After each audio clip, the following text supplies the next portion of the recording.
Welcome to another episode of Grief Heals, the podcast where we explore how it is that grief heals us with our relationship with ourselves, with one another, and our whole wide world. I am your host, Lisa Michelle Zega, and I'm excited to have another conversation.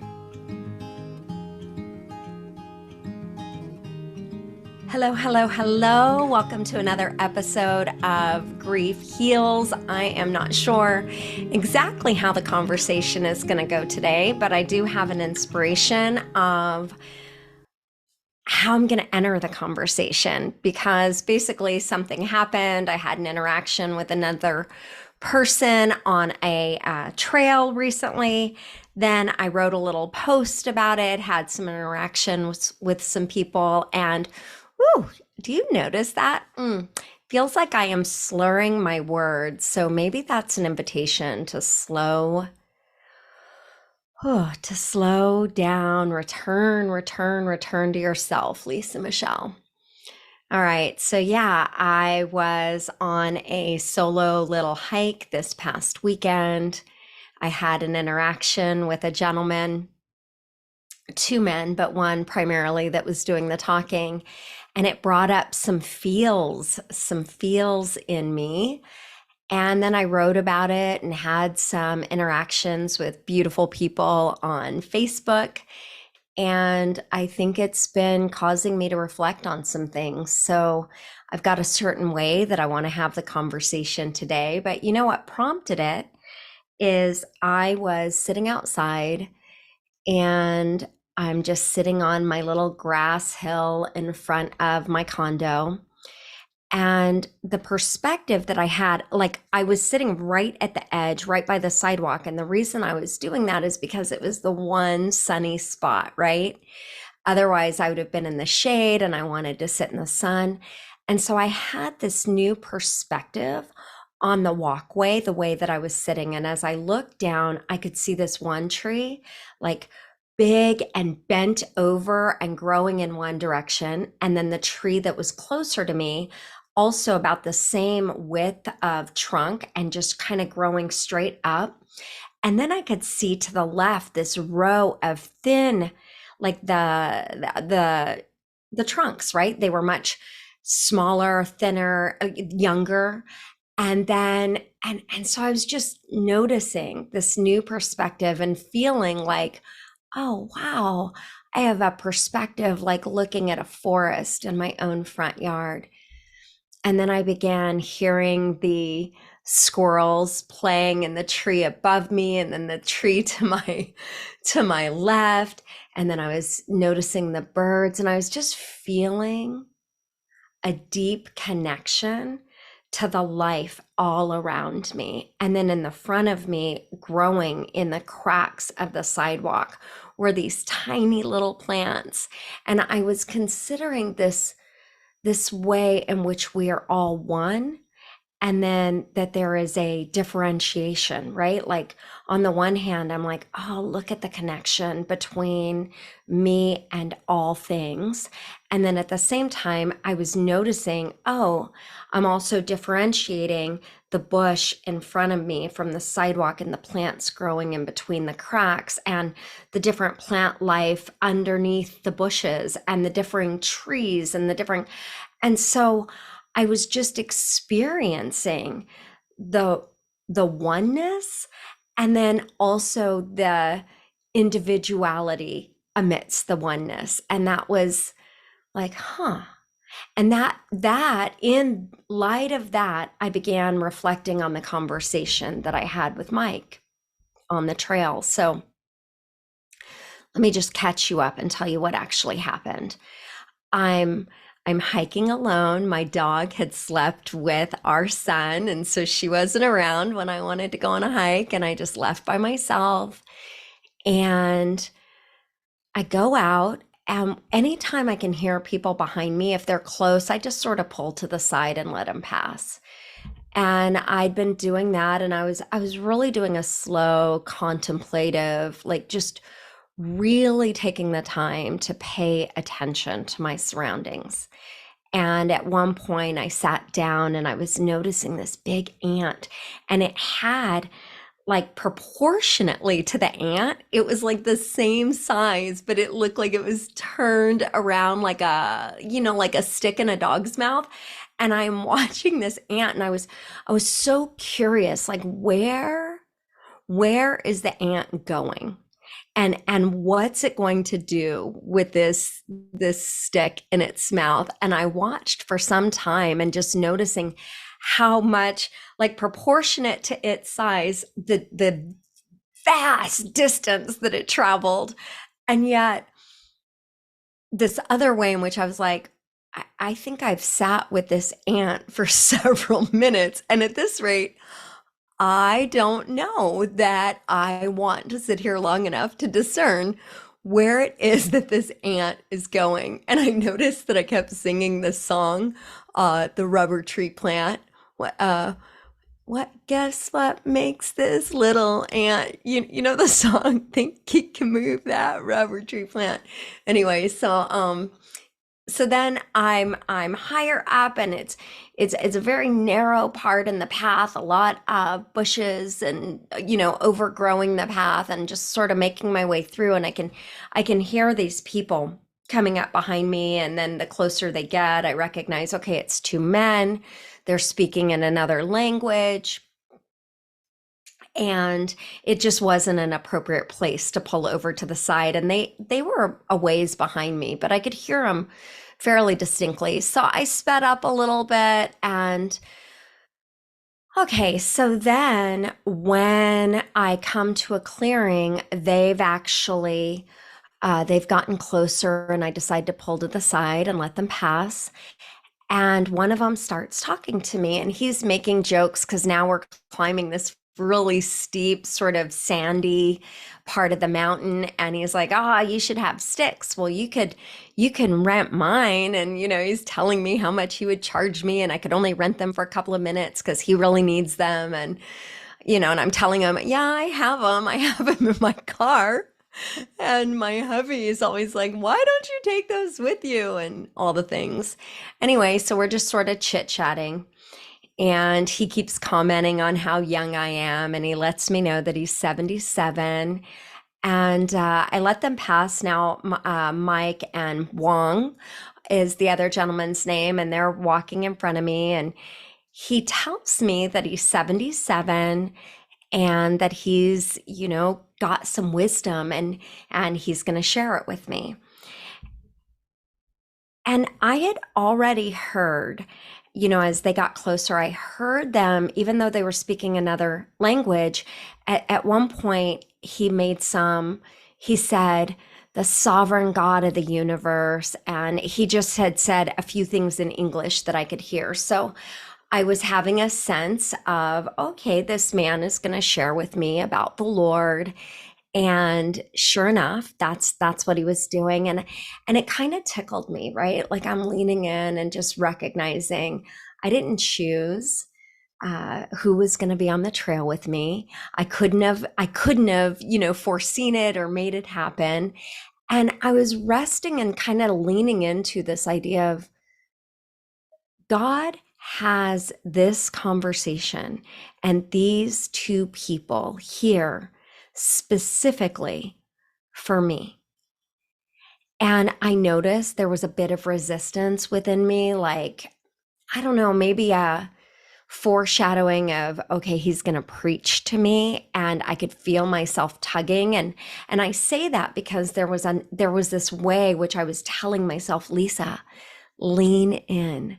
Receive this from God, like, lean into this conversation. It is here for you. So that was my posture. And Mike begins telling me to read the scriptures, and that the older he gets, the more important reading the scriptures are. And I was, I'm thinking about that as he's talking, and then I don't know why all of a sudden I'm not remembering everything, but let's just say that Mike talks for a while. And I remember a few things stood out to me, because at one point he said, I don't know anything about you. And he didn't pause to ask. He just kept talking and I just noticed. And then at one point he said, I don't even know your name. And I noticed he said that, but he didn't pause and ask. And okay. And then, and I was recognizing that his approach to me was as if I had no common ground with him. And which was fine. He was speaking in this, like, it was a gentle cadence. I really appreciated how he was speaking. His English was like perfect. It just, the phrasing was different, right? Like somebody who had learned English as a second language. And so I was noticing those things, and I was just noticing. And then at some point he decides to ask me my name. And then I told him Lisa Michelle, and then he called me Michelle, which is totally normal. I know that because like our brain just settles on the most recent thing we've heard. And then the other gentleman told me that Michelle's his daughter's name, and he was like, yeah, you can't throw a stone without hitting a Michelle or a Michael, like the names are so common. I was thinking about that. And then he asks me later, in his, I'm just going to say monologue because that's what it was.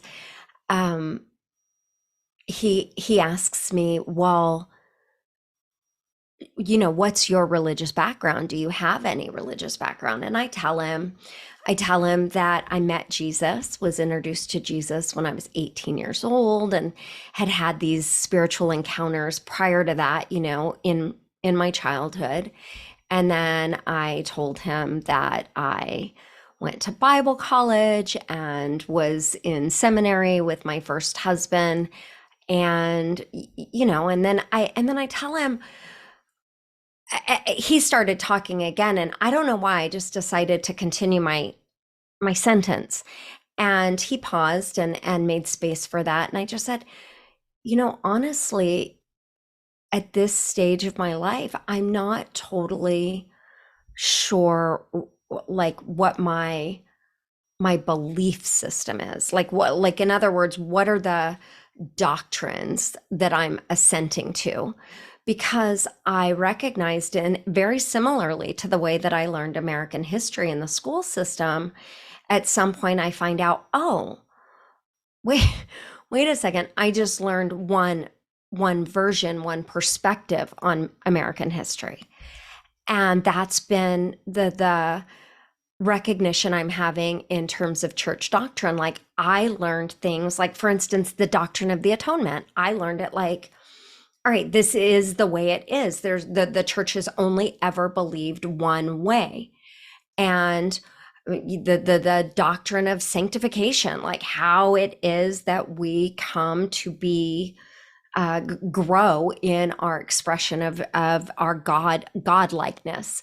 And anyway, just different things that I had learned, that even the way the ecclesiology, right? Like what it is, the doctrine of the church, like all these different things that I thought, okay, there, oh, or the end times, eschatology. I actually, eschatology, that is, I will say that is one doctrine that I learned more like an evolution, like that there is still many different credible, like this is the way it was taught to me, views of eschatology. But okay, so all this to say, for the most part, I learned about things in such a way that it's like, yeah, this is what the church has always believed, and anything that has differed from this, the church has seen as a deviation from the truth in some kind of way.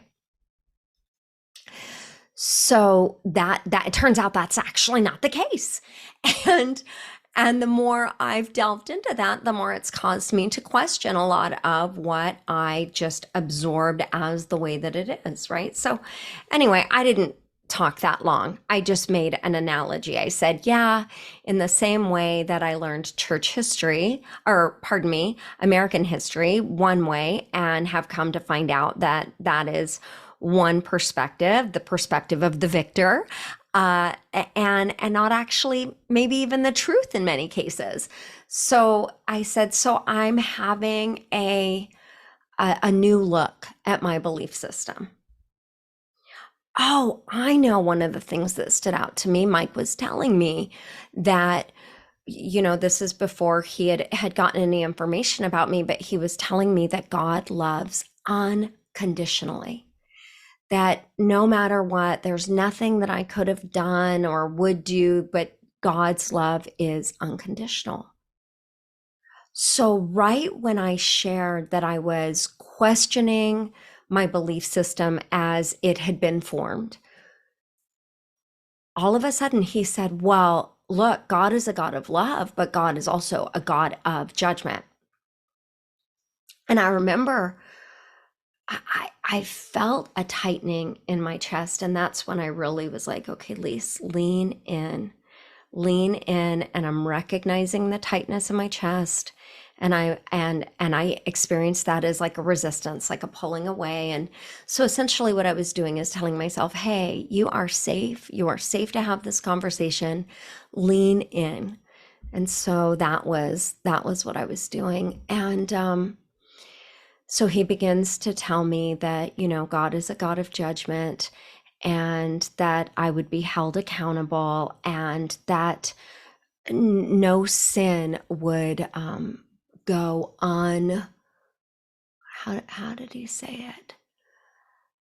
No sin can stand, kind of a thing, that everything would be addressed. And then also let me know that, he recognized that every time he repented, that his sin was again forgiven. I don't know. I think I just stopped moving. I think I was just standing there on the, mountain face. And then he turned and he said, okay, well, Wong and I are going to keep going this way. And I took it as an invitation to part ways, even though we were on the same path. So I turned back and here's what happened. I don't know, maybe I took 4 steps and I just sort of crumbled. I bent down and this sob escaped my whole being. And I cried out to God, God, I don't know what I believe. Now, what I noticed is that the story, when I shared it on Facebook, and maybe even the story that you just heard me tell right now, might seem like it's a story about Mike.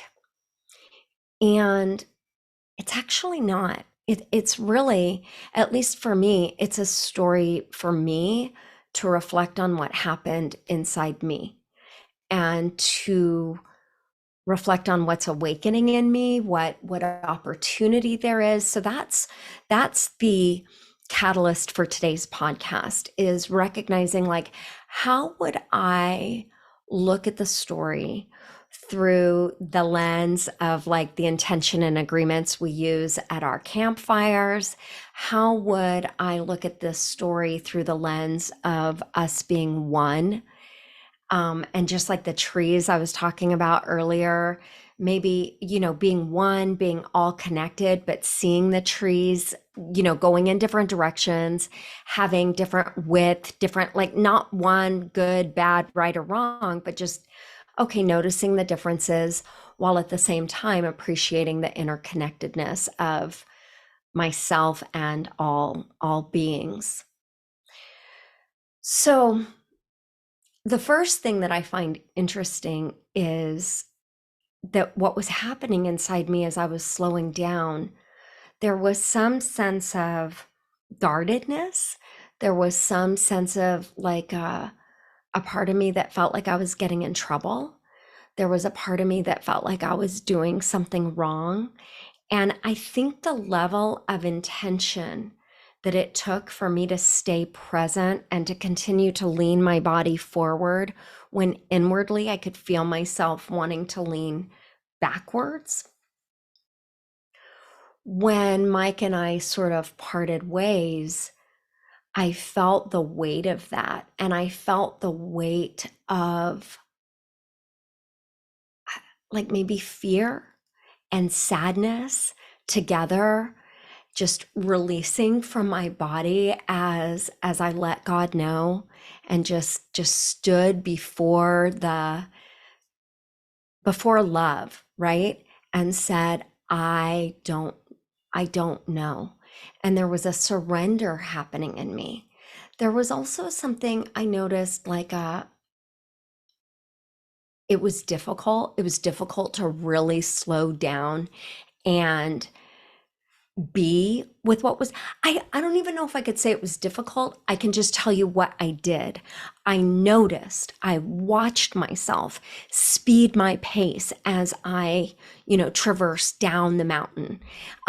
Which, by the way, there was a heavy, thick fog, and I had followed Mike and Wong up, but I was like, oh my gosh, am I going to be able to find these tiny little blue flags that marked the trail of where I had turned off? Because on the mountain ridge, though we were going up one trail together, when I turned back, there were several ways I could have gone at different points. And so I was like, oh, am I going to be able to find my way? So on the one hand, I'm rushing, and on the other hand, I am opening up my senses, really like alert to, I need to see the little blue flag because I could get lost on top of this mountain.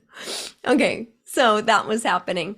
But I noticed and I watched myself, and I was like, wow, it's like you're running away from something. I felt that energy in me of like I'm running away in some sense from this judgment that I was feeling in my body, and this sense of, because I will say the whole time that I was in Bible college or in the church in the way that I was on a quest to really know what was right.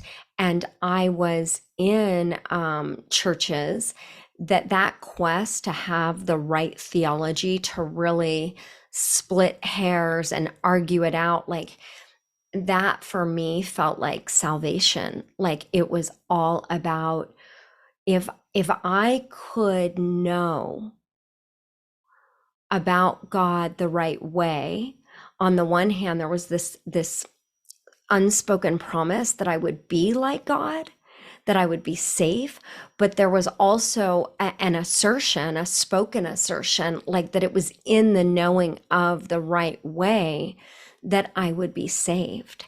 And there seemed to be this um, like culture of, well, they're not a Christian because they don't believe what is right.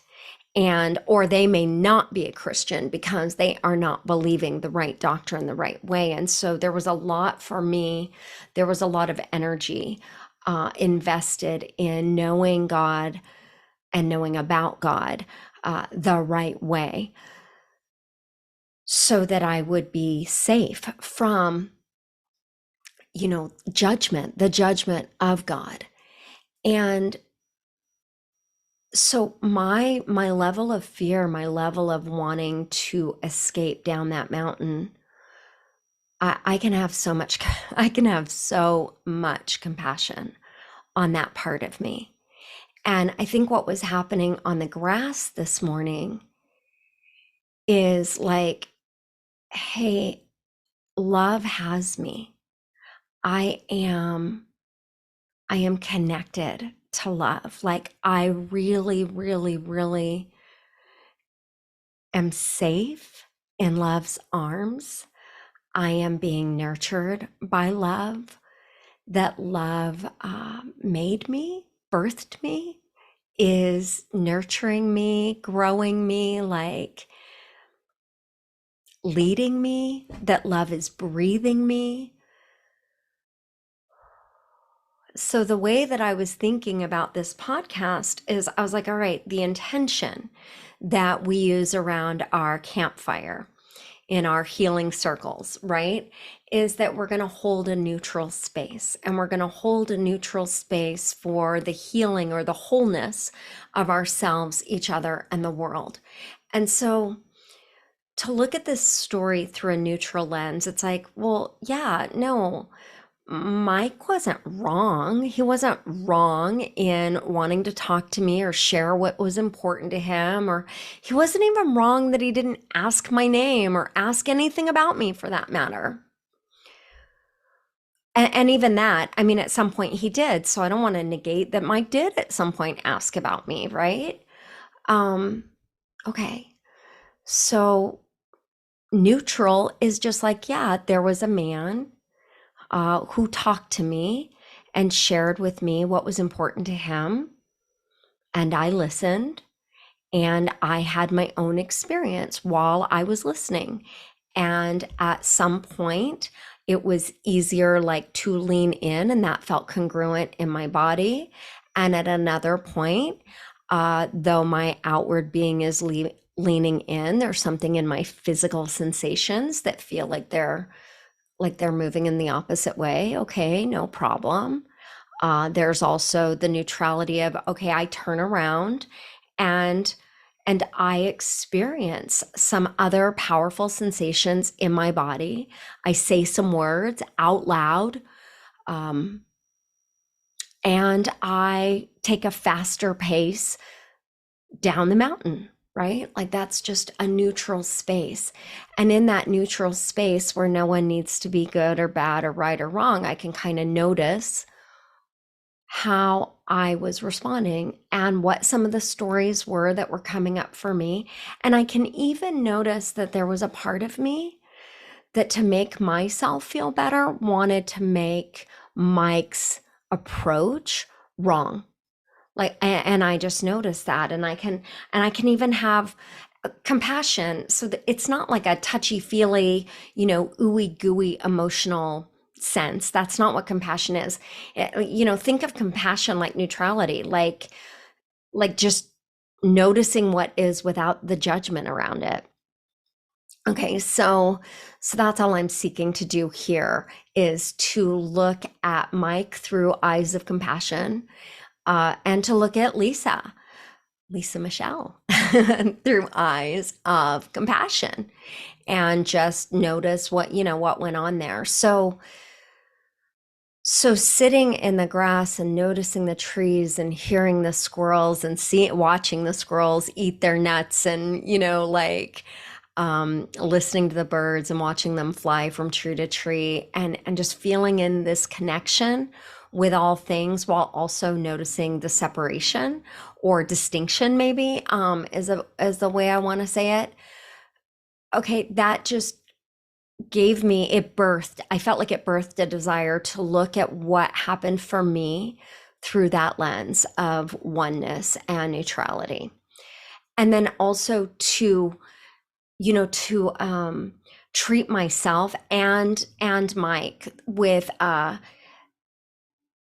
kindness, right? And respect. Just respecting, this was the way that this person had the conversation. This was the way that I, as this person, had the conversation, noticing the connection in our conversation. And then listening, not just to the words that Mike used, or my own reflections, just even listening to my body, listening to the whole thing, listening to how people chimed in on Facebook when I kind of recounted the story, with compassion, so lack of judgment, and with curiosity, like, isn't that interesting? Right?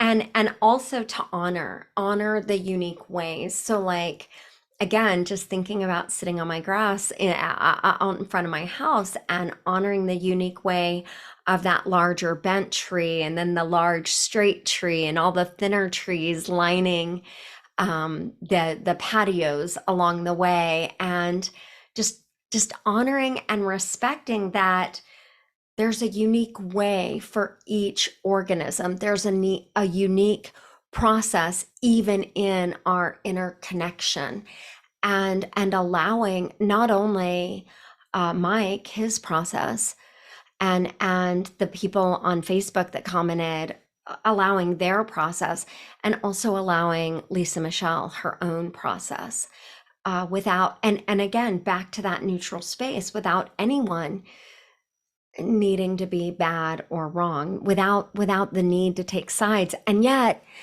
noticing the parts of myself that want to take sides, and releasing that, and allowing that we're really all connected, we really are one, and to hold each one as sacred, right, with this confidence of like just holding us all with faith that there is a process that's interconnected and yet not the same or at the same time, like, right, like, oh my goodness, just thinking about plants, how one plant needs more sunlight than another, one plant does better in less sunlight, one plant does better with more water. Can I just allow that even though we're connected, we're not the same in terms of what's wanted, what's needed right here, right now for each of us. And then trusting that each of us has, guidance, that Mike is in his own process with guidance, and the interaction with me in some way awakened something for him in his own consideration, in his own process. And what I'm seeking to reflect on in all of this is my process. And one of the things that I can have so much compassion on is the part of me that really needed to know everything in this very strict formulaic way, where I was treating fellow humans like robots, as if we were all the same, as if we just all required, to use my analogy, the same amount of water, the same amount of sunlight, the same kind of soil, all the things,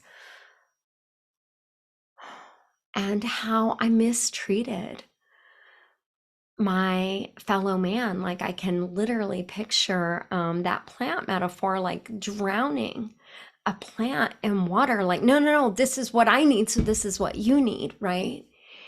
And without respect to that person or their process or their response to me. And those are the kinds of things where,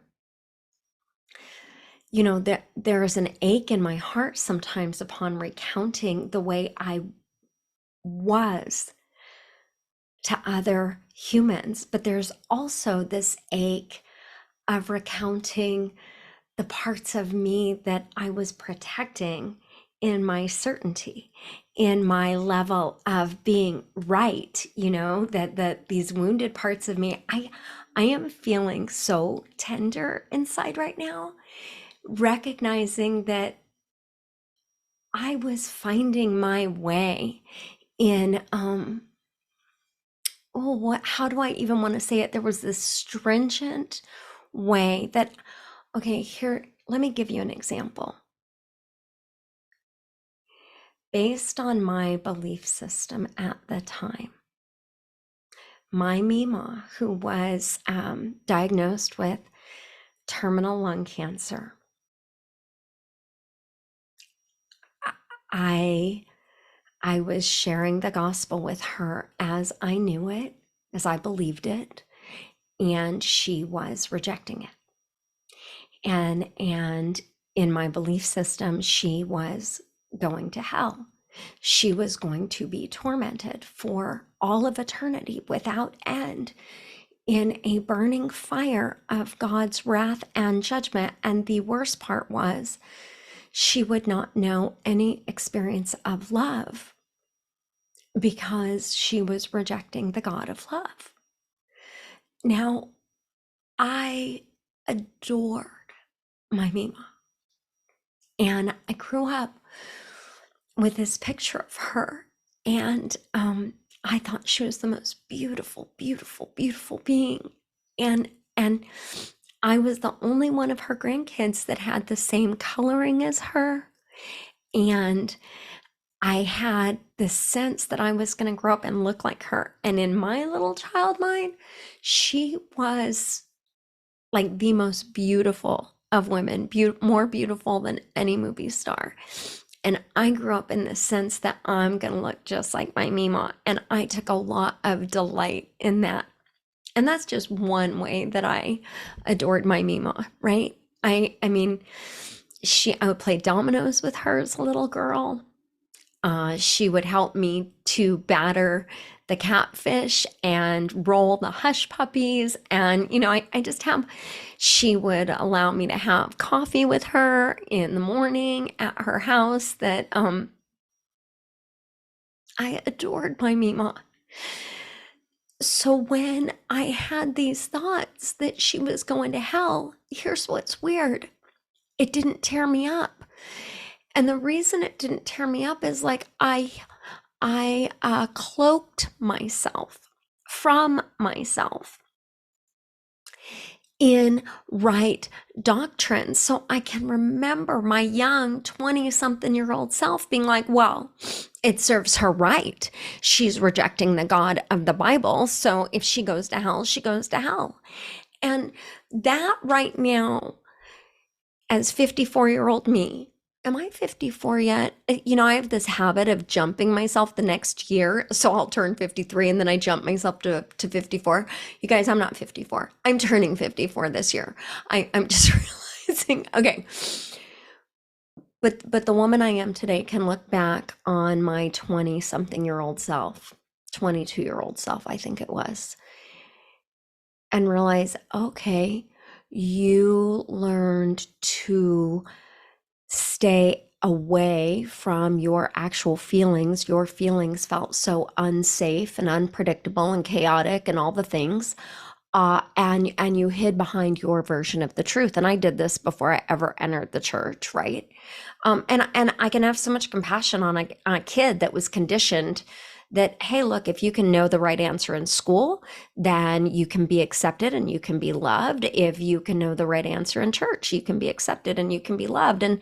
And then to protect the parts of myself that felt very vulnerable or afraid or that really felt. How about that? Just the parts of me that really were feeling, and I had a cloak, I had a guard, and it was my rightness. I can have so much compassion on me and all the people who use knowing with our head what is right to protect ourselves. And yeah, I think what this is bringing up for me is why I love grief and how it is that grief informs me, how it is that grief connects me, heals, how it is that grief heals. Because here's what happened. I had experienced a lot of loss, but I wasn't present to my loss any more than I was present to the thought, like the intimate idea of my Mima suffering. I wasn't present to that. So when my boys navigating their own pain, trying to figure out their own loss, the loss of the family that they had known, when they stopped talking to me, this was, when I was going through the divorce, that was a loss that I was present to. Like, in other words, there was no knowing enough right stuff to make that pain go away. And that was the portal that I entered my grief. And that was the portal that ended up being the place that love came in and ministered to the woman who felt like she had lost her mom card, to the woman who was longing for her sons, to the woman who so much just wanted. I had wanted to do right by my kids, and I was left in the rubble of my life and the part of my kids' suffering that had my name on it. And I needed love to meet me there, to give me hope for myself, for my kids, for the future, right? And that was how I began this journey with grief. And this is how I didn't come to that conclusion right then. I came to the conclusion over time that grief connected me to myself, and grief connected me to my realness. Grief connected me to my own suffering. Grief connected me to my Mima. Grief connected me to others.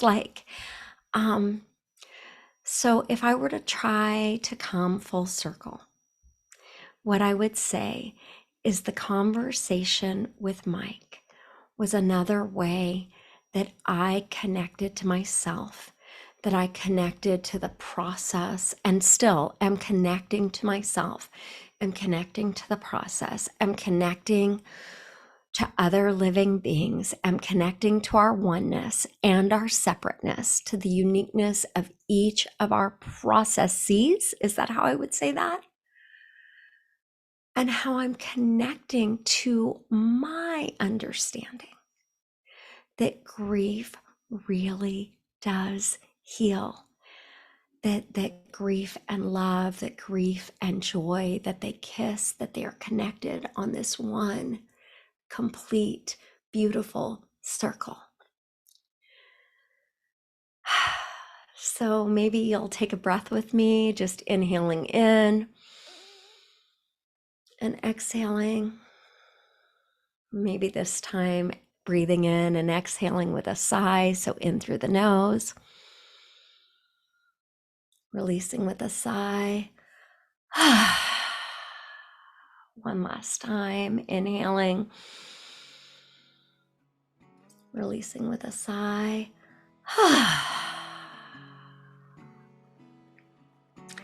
And if you're willing, and if you're not driving, and if it feels nourishing and resourceful to you, I invite you to spread wide your arms with the recognition that we are connected, and pull those arms together and around the body like you are pulling the oneness of all within you and experiencing the oneness that we are.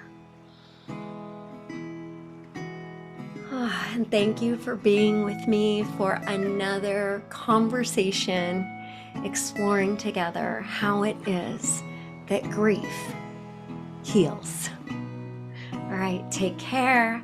Until next time. Mwah.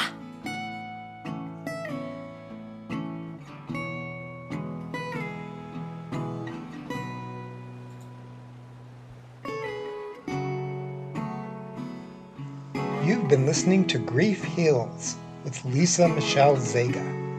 The podcast is produced by me, Eric Simpson, in association with Jump Up and Down Productions. Music by Kendalian, Drunken Nights to Sunday Mornings, and Stefan Carlin, A Calming Ocean, A Common Notion. If you would like more information about the work Lisa does, point your browsers to legityou.com. That's LEGITYOU.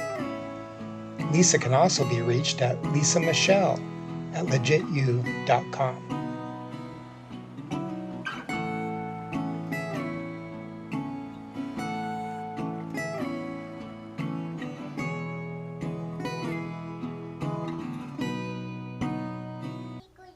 This has been a Jump Up and Down production.